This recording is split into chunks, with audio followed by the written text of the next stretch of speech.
Assalamualaikum warahmatullahi wabarakatuh. Waalaikumsalam warahmatullahi wabarakatuh. Selamat pagi semuanya. Pagi. Jangan bosan-bosan ketemu sama Ibu ya. Karena kemarin kita udah bahas mengenai apa ya? Lupa. Bahas mengenai beriman kepada hari akhir, di mana kita ditampilkan, di mana kita dikasih pelajaran bahwa kita harus beriman kepada hari akhir, bahwa kita harus percaya bahwa hari akhir itu ada, ya kan? Ya. Ya, kita harus tegakkan dalam hati. Allah, yang itu ada. Kedua yaitu pelajaran kedua, pelajaran di pagi hari ini, yaitu senangnya berteman. Pasti dari kalian senang banget kan berteman? Ya iyalah.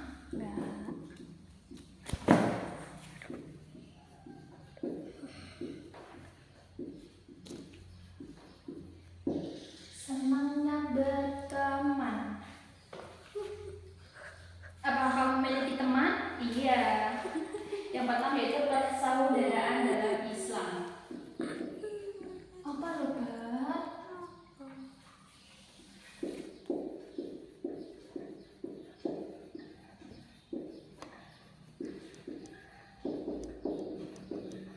Persaudaraan dalam Islam itu bisa disebut dengan ukhuwah. Ukhuwah. Yang pertama, ukhuwah ada 3. Yang pertama, ukhuwah Islamiyah adalah konsep persaudaraan atau hubungan antara sesama umat Islam. Aku sama Fadli, aku sama Akbar, aku sama Ali. Itu kan kita sama-sama Islam. Jadi kita sahabat berteman, kita saudara sesama Islam, sesama Muslim yang satu agama, itu namanya ukhuwah Islamiyah atau persaudaraan berdasarkan dengan jenis agamanya. Yang kedua, Islam ukhuwah watoniyah. Ukhuwah watoniyah adalah persaudaraan kebangsaan yang lahir karena proses sejarah yang panjang, kemudian membentuk suatu identitas yang bangsa yang mengikat dalam suatu wadah kehidupan berbangsa dan bernegara. Kita satu Indonesia itu ukhuwah watoniyah, persaudaraan karena kita sama-sama bangsa Indonesia. Aku sama orang Nusa Tenggara Barat, aku sama orang Bali, aku sama orang Jogja, sama kita adalah persaudaraan atau ukhuwah watoniyah, di mana ukhuwah watoniyah adalah persaudaraan antar satu negara. Kalau itu kamu orang Inggris, ya kamu saudara sama orang Inggris. Saudaranya apa? Saudaranya kalau kita ukhuwah watoniyah. Jadi nanti kalau ketemu sama orang mana? Orang Manado. Ada anak Ambon di sini. Orang Manado, kita saudara loh, kita persaudaraan loh. Kok bisa? Iya, soalnya kita sama-sama Indonesia. Iya, soalnya kita kan satu negara gitu. Yang ketiga, ukhuwah insaniyah. Ukhuwah insaniyah adalah persaudaraan sesama umat manusia. Manusia mempunyai motivasi dalam menciptakan iklim persaudaraan hakiki yang dalam berkembang atas dasar rasa kemanusiaan yang bersifat universal. Seluruh manusia dunia adalah bersaudara. Nah, tadi kita sama-sama Islam. Aku sama Fadli saudara karena kita Islam. Aku sama orang Nusa Tenggara Barat juga sama-sama saudara karena kita satu Indonesia. Aku sama orang Timor Leste, aku sama orang Malaysia, sama Upin Ipin. Nah, itu juga kita saudara karena kita tuh satu dunia. Kita tuh sama hidup lah ya. Kita sama-sama hidup. Orang Inggris tadi itu juga saudara. Jadi bisa disimpulkan ya di sini. Yang namanya ukhuwah itu sesama semuanya itu kita saudara. Sama yang sama Islam, sama yang sama Indonesia, sama yang sama dunia, sama yang kita sama-sama punya jiwa raga, kita sama-sama hidup. Itu kita saudara. Ya kan? Tidak bisa terkecualikan. Semuanya tuh bersinambungan. Kita bisa dikaitkan dengan kalau kita tuh saudara. Bismillahirrahmanirrahim. Ya ayyuhan nasu inna khalaqnakum min dzakarin wa untha wa ja'alnakum syu'uban wa qabaila lita'arafu. Inna akramakum 'indallahi atqakum innallaha 'alimun khabir. Di surah Al-Hujurat ayat 13 yang artinya, wahai manusia, sesungguhnya kami telah menciptakan kamu dari seorang laki-laki dan perempuan, kemudian kami menjadikan kamu berbangsa-bangsa dan bersuku-suku agar kamu saling mengenal. Sesungguhnya yang paling mulia di antara kamu di sisi Allah adalah orang yang paling bertakwa. Sesungguhnya Allah Maha mengetahui lebih hati. Jika Allah itu menciptakan laki-laki, perempuan, suku Badui, suku Jawa, suku anak dalam, bangsa Indonesia, bangsa Inggris, itu semuanya bersaudara untuk kita saling mengenal. Hai, kamu orang mana? Hai, kamu dari negara mana? Hai, kamu Islam ya? Hai, kamu Kristen ya? Iyalah. Yang kedua, langsung aja ya. Dengan kita pasti udah paham ya, persaudaraan yang dimaksud dalam Islam itu semuanya tanpa terkecuali, dari di kelompok kecil orang Islam kok, Islam Indonesia kok, Indonesia sampai dunia. Jadi semuanya itu bersaudara. Ya.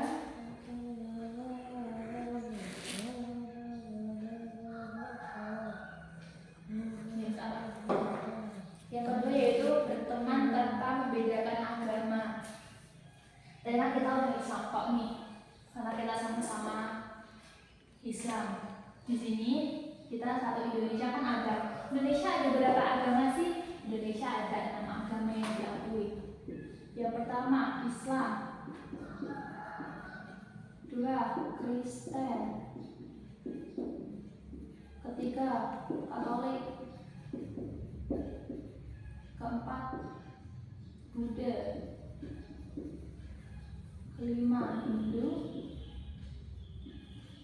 keenam Konghucu. Siapa yang tahu? Akbar. Islam tempat ibadahnya apa? Masjid. Kristen? Gereja. Betul. Katolik? Nggak tahu. Gereja juga. Buddha? Gereja. Kok ngawur? Ya. Buddha itu vihara.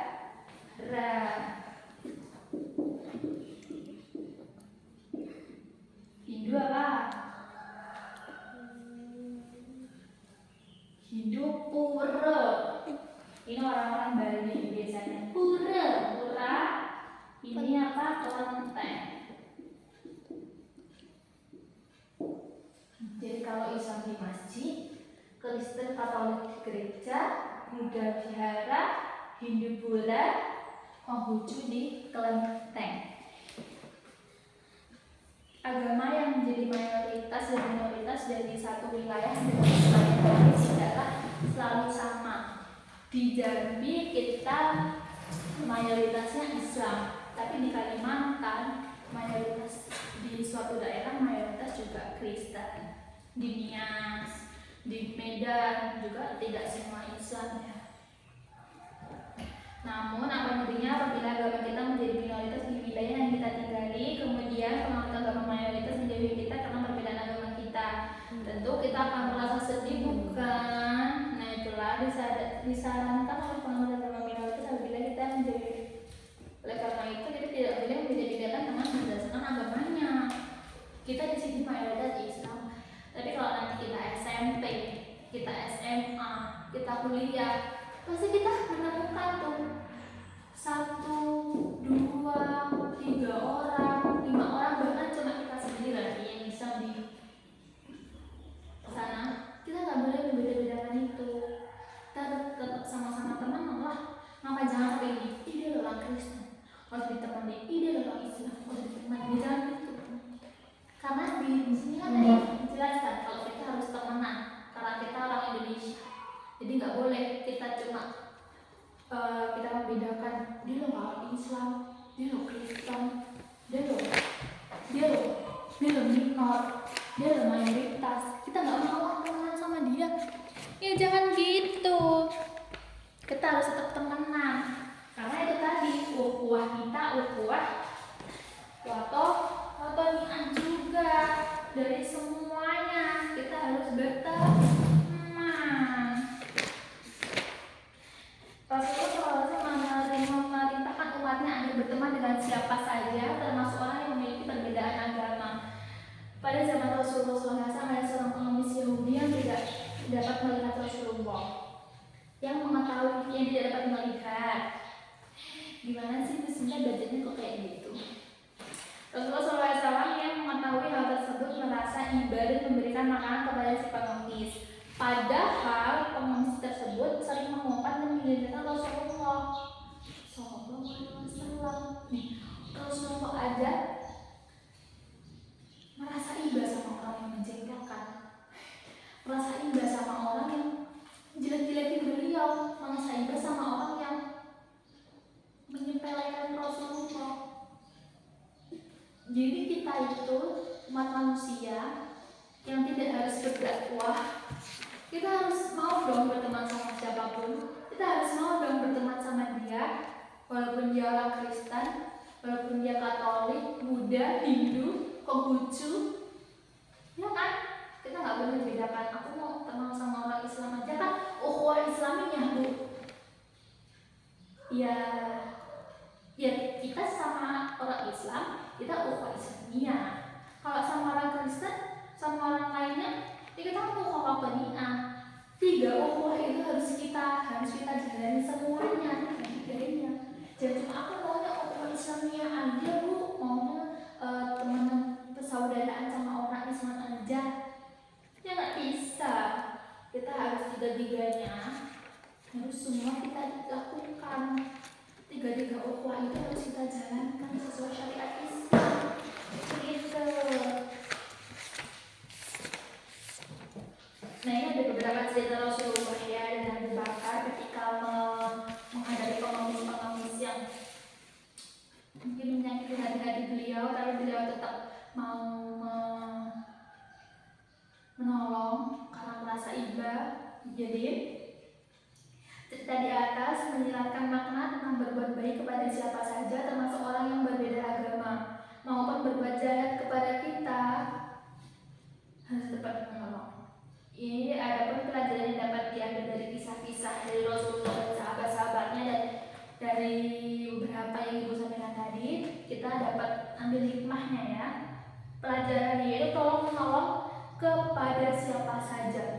Jadi itu tadi ditekankan kan, jangan mentang-mentang orang itu Kristen, jangan mentang-mentang orang itu nggak sholat, jangan mentang-mentang orang itu nggak goyang bar, jangan mentang-mentang orang itu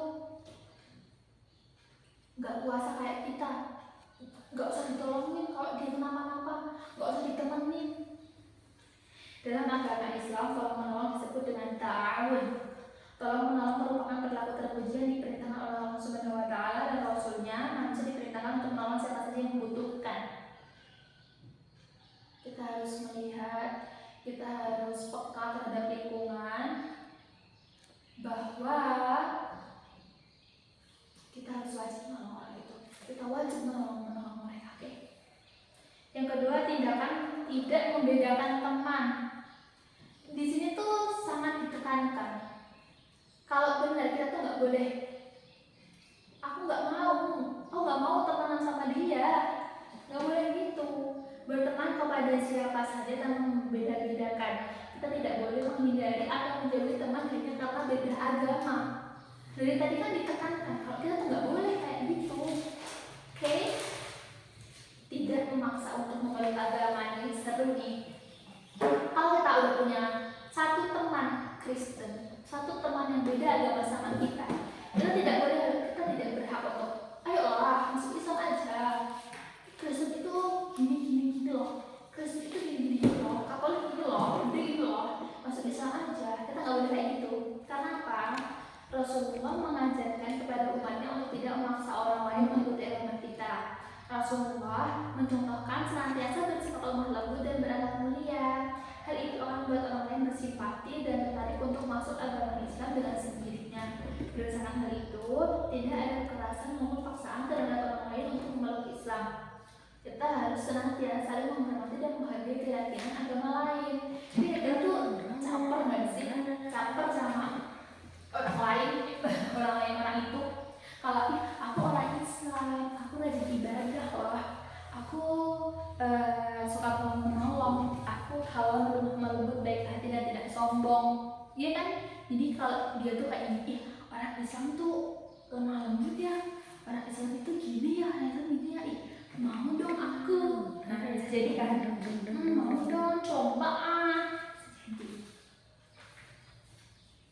hikmah ya pasti dari semuanya kita tuh dapat hikmah. Dari semua yang kita pelajari, dari semua tuntutan yang harus kita lakukan, kayak tadi harus tolong menolong, harus nggak boleh membedakan teman-teman, harus ini, harus itu, harus ukhuwah Islamnya, ukhuwah watoinah, ukhuwah apa? Lupa. Ukhuwah watoinah, ukhuwah Islamnya. Harus ini, harus itu kan suatu tuntutan. Itu suatu tuntutan, suatu keharusan yang berhikmah. Hikmah berteman tanpa membedakan agama. Yang pertama disukai banyak orang. Kalau kita itu udah careless sama orang-orang, kita mau temenan sama dia, mau temenan sama dia, mau temenan sama orang Kristen, orang Buddha, orang Jakarta, orang Papua, orang Inggris, mereka akan senang teman sama kita. Mereka akan begini, dia nggak Islam, teman-temannya lain juga Islam, tapi dia mau menerima aku sebagai temannya. Dia orang Jambi, dia bertiga sama temannya, aku orang Papua, tapi dia mau berteman sama aku. Jadi tuh banyak orang yang mau teman sama kamu juga gitu. Terus dicintai Allah Subhanahu wa Ta'ala. Allah mencintai perdamaian dan membenci permusuhan. Jadi kalau melihat kita, Allah mungkin bakal bicara gini, dia keren, dia mau berteman sama siapa aja gitu. Allah bakal mencintai dia, Allah bakal sayang sama dia. Yang ketiga, mempererat tali persaudaraan. Perbedaan mengharuskan kita untuk saling mengenal, dan dengan perbedaan yang bisa dapat saling memahami dan melengkapi. Yang keempat, menjadikan pribadi yang rendah hati. Yang kelima, menciptakan perdamaian. Oke. Di sini ada refleksi. Ya. Kita tulis refleksi ya, nanti Ibu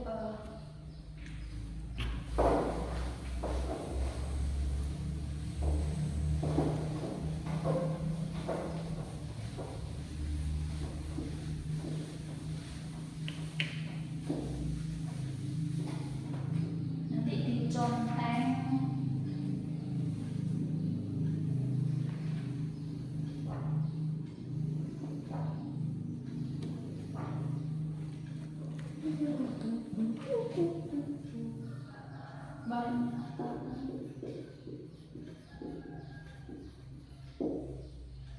Iya.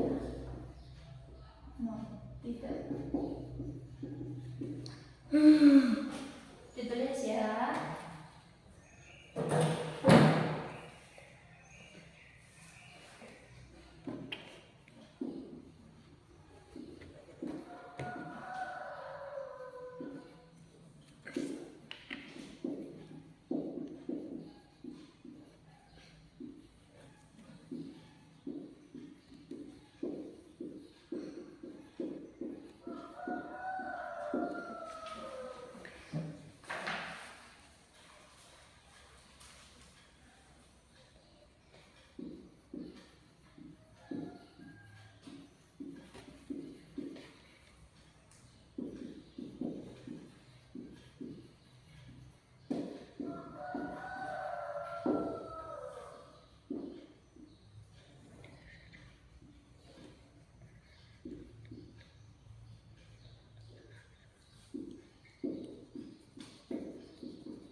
kalian bisa nulis itu dulu ya.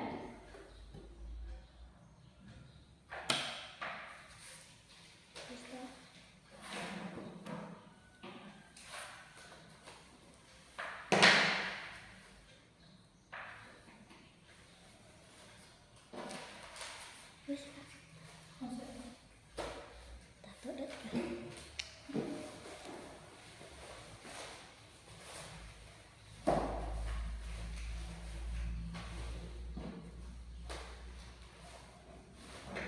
Baik semuanya, terima kasih atas waktunya pada pagi hari ini. Semoga pelajaran yang ini jangan lupa dulu ya nanti. Jangan lupa, jangan lupa. Terima kasih atas waktunya. Semoga apa yang ibu sampaikan masuk dalam otak kalian. Masuk dalam hati kalian resapi. Ibu akhiri, wassalamualaikum warahmatullahi wabarakatuh. Waalaikumsalam warahmatullahi wabarakatuh. Selamat istirahat. Istirahat.